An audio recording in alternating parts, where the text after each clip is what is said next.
Perkenalkan, nama saya Supriyanto Silaban, NIM 62131111029, kelas PJKR 1D. Di sini saya akan menjelaskan tentang sistem saraf pusat ataupun SSP.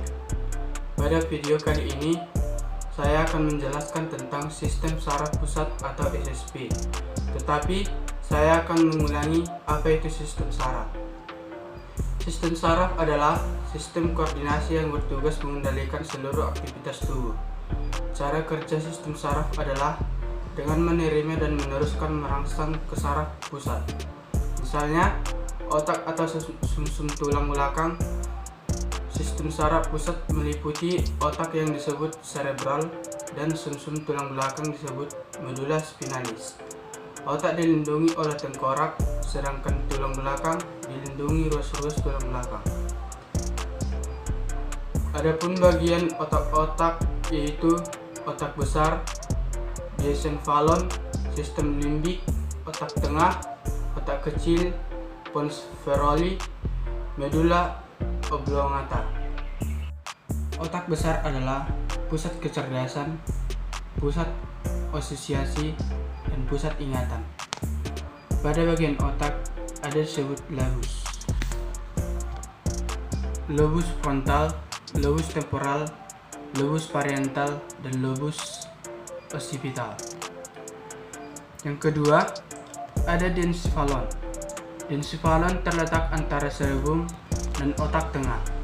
Diencephalon ini terdiri atas thalamus, hypothalamus, epithalamus. Yang ketiga ada sistem limbik. Sistem limbik ini merupakan struktur yang berhubungan dengan emosi dan perasaan.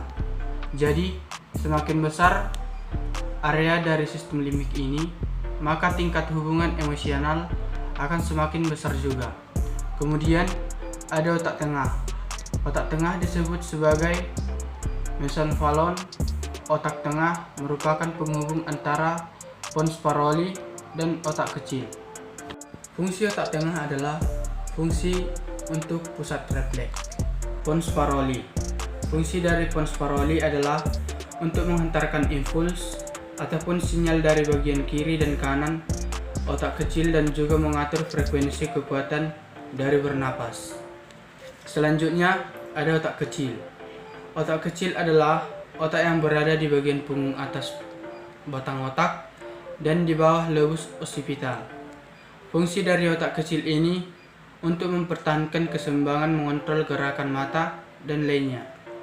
Dan terakhir, medulla oblongata. Fungsi dari medulla oblongata untuk mengatur denyut jantung, tekanan darah, pernapasan, gerakan, dan pencernaan, dan sebagainya. Itulah fungsi-fungsi dari bagian otak pada manusia. Selanjutnya, selain otak, ada sistem saraf pusat terdiri atas unsur tulang belakang juga. Unsur tulang belakang ini terhitung dengan otak, bagian pangkalnya disebut sumsum lanjutan atau medulla oblongata, dan bagian yang memanjang dalam rongga tulang belakang disebut sebagai medulla signalis. Fungsi dari medulla oblongata untuk mengatur denyut jantung, untuk menyempul pembuluh darah, melakukan gerakan menelan, dan sebagainya. Sumsum tulang belakang manusia juga mengatur refleks alias gerakan tanpa disengaja. Gerakan ini sebagai respon tubuh manusia terhadap ancaman ataupun hal lain yang berbahaya. Misalnya, tubuh kita menyentuh hal yang panas seperti menyentuh air panas atau api. Maka tangan kita akan melakukan gerak refleks untuk menjauhkan tubuh kita dari hal tersebut. Itulah dia tentang sistem saraf pusat.